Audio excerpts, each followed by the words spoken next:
Hola mi gente, ¿cómo están? Me llamo Alba Mar, me pueden decir Alba. El canal se llama Seriela y estamos aquí para hablar de libros, algunos de ellos en español desde Puerto Rico. Hi, my name is Alba Mar, you may call me Alba. The channel name is Seriela and we're here to talk about books and some of them in Spanish from Puerto Rico. And today I am going to attempt the Vlogmas Tag. I'm not going to be doing Vlogmas. I don't have the time for it because I have to be reading. I have too much to read. Although you've seen videos coming out, these are videos that I had planned to do before family visits and Thanksgiving took over. So what I'm doing is playing catch up. But this Vlogmas Tag, created by Britta Böhler and Shawn, the book Maniac, I will link their channels down below, is perfect for the rest of us. Yeah, I've been enjoying the Vlogmas videos very much. I can't watch all of them, but I enjoy the ones that I do watch. So let's get to this Vlogmas Tag, which is based on the word Vlogmas. And each prompt starts with a letter in Vlogmas. So let's start with the V. V is for Voyage, a book that involves a voyage. And for me, and I will put the picture up here, that really captivated my imagination was Saving the World by Julia Alvarez. In this novel, it's a story about a writer named Alma Huertas, I think it was. Alma, anyway. And she has something of a writer's block. So she can't keep writing her family sagas as she used to. Sounds like Julia Alvarez, right?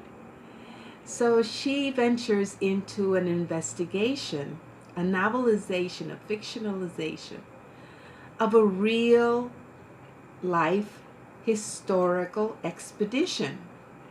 The expedition of Francisco Balmes, who traveled the Spanish Americas and the Spanish Asia, vaccinating as many people as he could using 22 young boys, orphans, all of them orphans, from Spain. And the person in charge of those orphans was a nun named Isabel. This was a real expedition that occurred. And I had no idea that that had happened. Yes. And it was sponsored and sanctioned by the King of Spain because his own daughter had died because of smallpox. So he wanted to do something about it. And these children were used to vaccinate people around the world. Yeah, so that's my V for Voyage book. Number 2, L is for LGBTQ. And for that, and I'll show it up here, I read this past year The House of Impossible Beauties by Joseph Cassara. And it's about 4 transgender adolescents in Harlem during the AIDS epidemic. And I was struck by this novel, mostly because it seemed very familiar in different ways. It was familiar as far as the language was concerned. I identified completely. That's the language that I heard while I was working in New York City. And of course the people were Latin, all of them. And yeah, the AIDS epidemic struck hard while I was a teacher, and it struck a lot of my students. So yeah. Now, that book could be very violent, so be forewarned, but it was also beautiful. Number 3 is Oldie but Goldie. And of course I say oldie but goodie. That's how I understand that phrase. For that, I selected Mama Day by Gloria Naylor. I was so swept away by this book. I borrowed it from the library in New York City that after I finished it, I went down a rabbit hole at that same library, researching all I could about the writing of Mama Day and Gloria Naylor, and that's where I kept seeing that she made a lot of allusions, and she was inspired, seemingly, by Shakespeare, and it's been compared to King Lear, as a matter of fact. I love that book. I should reread it someday. And number 4 is G. G is for gift. Share some anecdotes about giving or receiving books. As far as that's concerned, I love receiving, just like Steve, certificates of books. Even though I won't refuse a book that's given to me, and for the most part I do read them. For the most part, not all of them. But I've been known to buy multiple copies of the same book if I believe that the book is great, is wonderful. And that's what I did with Mayoral this past year when it came out, written by Ramon Edwin Colón Prats in Spanish, and set in the town where I raised my children, in San Sebastián de las Vegas del Pepino. And I thought it was brilliantly written. And so I bought at least 8 to hand out to people that I knew from San Sebastián, so that they could see themselves reflected in that novel. Yeah, and number 5, M is for Mass-Market Paperbacks. And for me, Mass-Market Paperbacks are not a problem. They're what I had around when I was young. That's what my father used to buy. That's what we had at home. Those were the books that were affordable.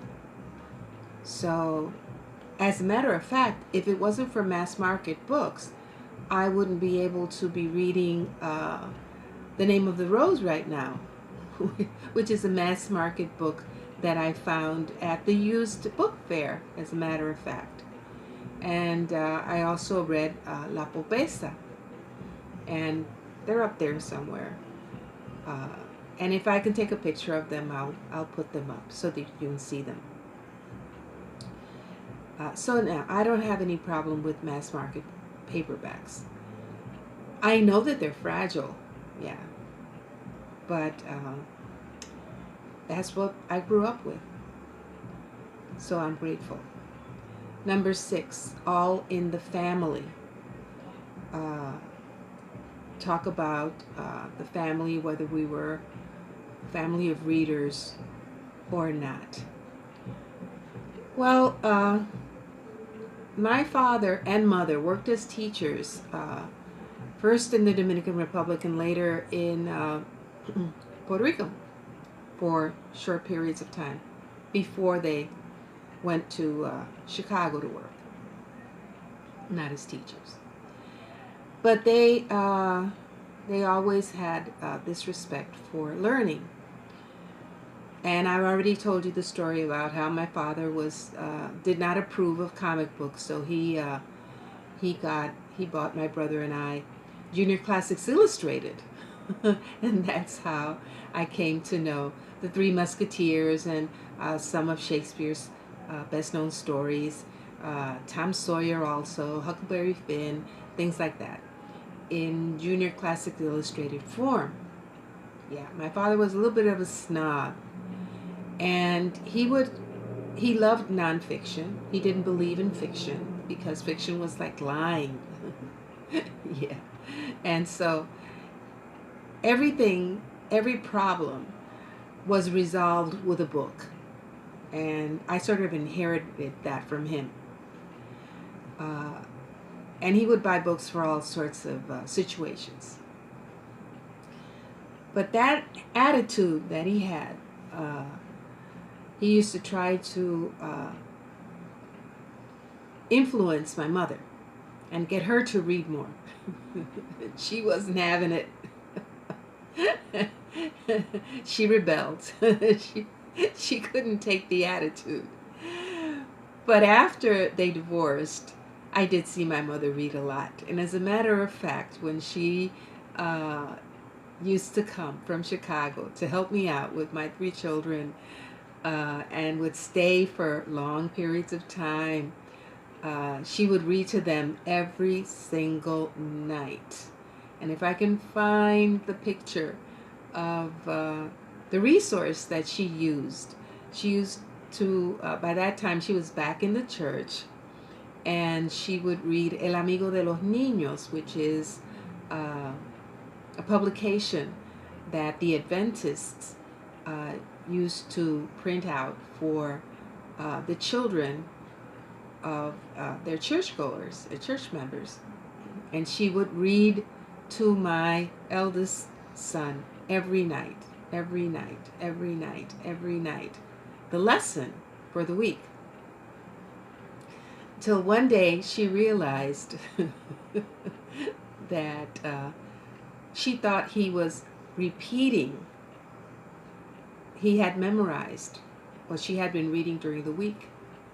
And then she realized that he was reading for real. So my mother, through her consistency and her repetition, taught my son and my daughters how to read at a very early age, for which I will be eternally grateful. Yeah.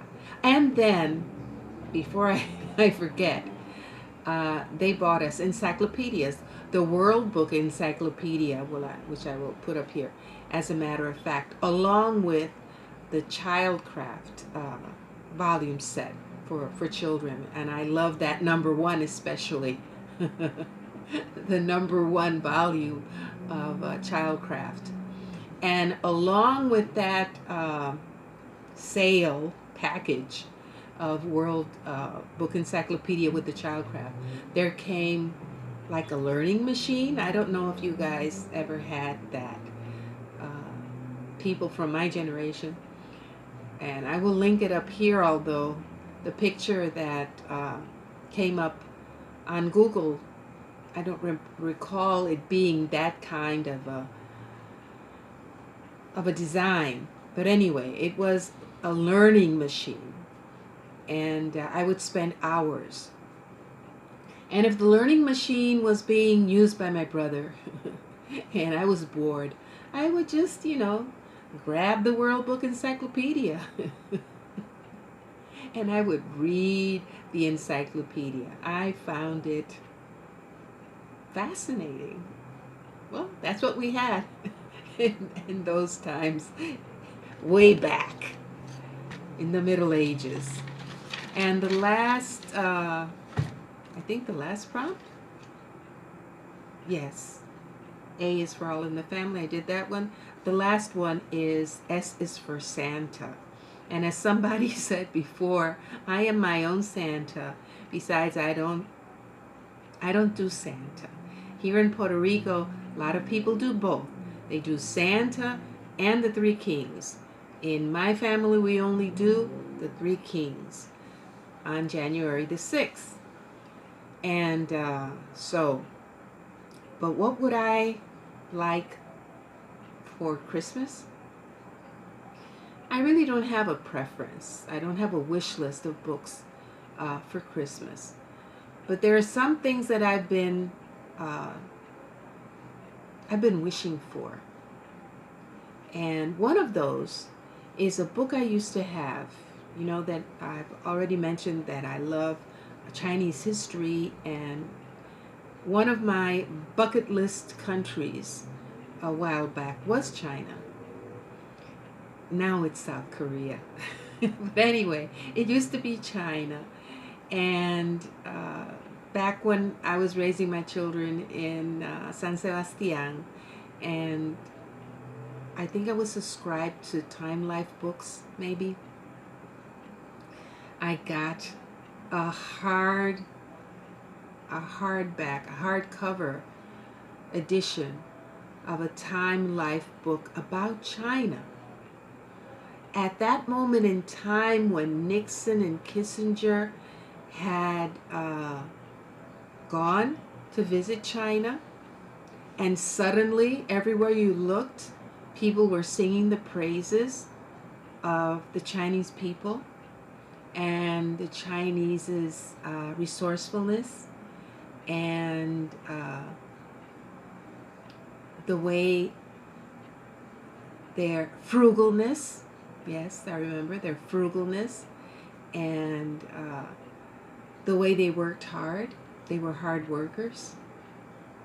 Yeah, I remember when suddenly China changed for the United States.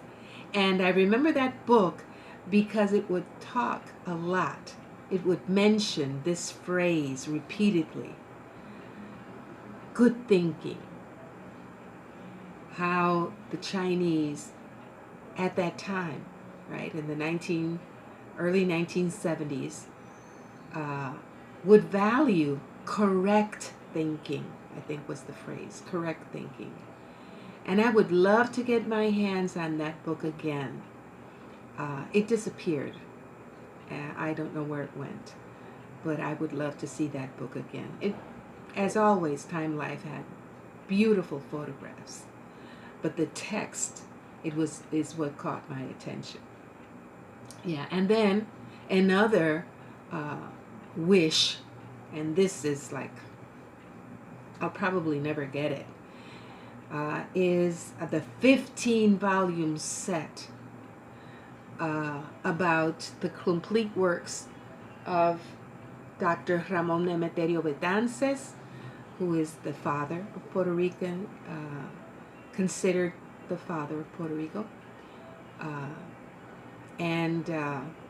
Yeah, that's been in the works for many, many decades by historian Felix Ojeda Reyes, who is the expert on Dr. Ramon Emeterio Betances and that part of history. And then, as long as we're wishing, I might as well go whole hog, right? And I would wish for the complete set of the #1 Ladies Detective Agency with the original covers. So beautiful. Those African motif covers for the #1 Ladies Detective Agency. So yeah, I'm going to leave it right here. Thanks, Britta and Shawn, for tagging all of us and allowing us to partake a little bit of Vlogmas in our own capacities and in our own ways. So see you soon, people. Keep reading. Take care. Cuídense mucho, mi gente. Sigan leyendo. Adiós.